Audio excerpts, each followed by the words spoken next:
Want to feel all warm and fuzzy this Christmas? Book your ticket to the cinema because a new Mary Poppins is coming to the big screen this festive period, and it looks epic. Yes, it may be a mere 54 years later, but Mary Poppins is returning in the aptly named Mary Poppins Returns. But whilst the title might not be brimming with originality, the film surely will be as imaginative and inventive as the first. Which got us thinking about some other movie follow-ups that got a second wind and came back to the party a little late. Here are some of our favourite late movie sequels. Have you ever been in an institution? Cells. Cells. When you're not performing your duties, do they keep you in a little box? Cells. Cells. Interlinked. Interlinked. What's it like to hold the hand of someone you love? Interlinked. Interlinked. Blade Runner 2049. Perhaps due to the fact that the original Blade Runner proved a slow burner in terms of success, we had to wait a whopping 35 years for the sequel. With the first film gaining cult status over the years for its unique style and underlying themes that have kept film students busy since. And just as everyone has an opinion on the original Blade Runner, everyone equally had something to say when the sequel was announced, and many thinking the film and its cult status should be left alone. However, Blade Runner 2049 was generally a hit with critics and audiences alike, gathering a number of awards and regarded as one of the best films of the year. The return of Harrison Ford, a plot that intertwined with the previous one, and various other motions to the original film ensured the presence of the first film was consistent throughout. Yet progress in cinematic technology meant the unique and imaginative world of the first installment was even more visually stunning and awe-inspiring than the first film. Still begging questions about identity and self-awareness, Blade Runner 2049 was worth the wait. Simon says it sometimes. He says, "Choose life, Veronica." Choose life. Choose life was a well-meaning slogan from a 1980s anti-drug campaign. And we used to add things to it. T2, Trainspotting. Regarded as one of the best British films in cinema, and perhaps the best Scottish film of all time, it's a surprise it took so long for there to be a sequel to Danny Boyle's iconic dark comedy. 21 years later, T2 Trainspotting arrived promising to be a fitting tribute to the much-loved original, with the same director, writer, and original cast and characters. Perhaps fittingly, the lives of the characters of Trainspotting have moved on in real time 20 years since the end of the first installment. However, the power behind the film picking up the storyline 2 decades later lies in the way in which the same problems that troubled the characters in the first film still prove prevalent.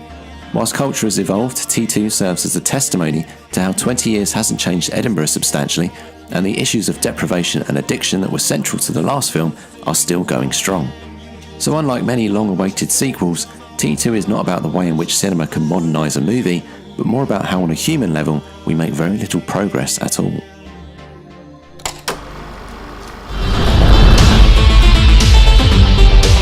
This is going to be quite a ride.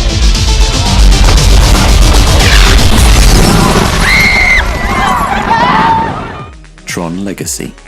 When Disney's Tron was first released in 1982, computer-generated imagery was in its infancy, and so for a feature film to consist mainly of digital effects was something of a spectacle during that time. With its light cycles and disc battles, audiences were mesmerised by the unique visual style and intriguing, if bizarre, story of Gamer Flynn after he's sucked into a computer. As CGI has advanced over time and more realistic effects can be achieved, it seemed like it was only a matter of time before a Tron sequel took advantage of this. However, it took a staggering 28 years before a sequel was finally released. As expected, the visuals were sharper, and Jeff Bridges even returned as Flynn, both old and young. The first film presented an advancing artificial intelligence posing a growing threat to mankind, something that has become ever more prevalent in our everyday lives and explored in various films between Tron's release and its sequel. Dad, where are you? On my boat, where else? David, this one is definitely bigger than the last one. Independence Day Resurgence. Back in the mid-90s when visual effects were coming into their own, director Roland Emmerich blew audiences away with his effects-laden sci-fi actioner Independence Day. Fighter pilot Will Smith and scientist Jeff Goldblum teamed up to take on the threat of an invading alien race, and President Bill Pullman gave one of the most inspiring speeches ever committed to film. Most films of this ilk are a shoo-in for a long-running franchise, but it wasn't until 20 years later the aliens returned, keen on a rematch, along with Emmerich and the original cast, bar Will Smith. The first film ended with the entire human race putting aside their differences and coming together to defeat the aliens, and the sequel continues this unity under the United Nations Earth Space Defense. The human race has used alien technology from their first visit to develop more advanced defenses, and so this time we're ready for them. So you mean that you just wasted the best years of your life Out the window. and you let me come here every Wednesday for like 1,000 weeks and it was all just for a gag?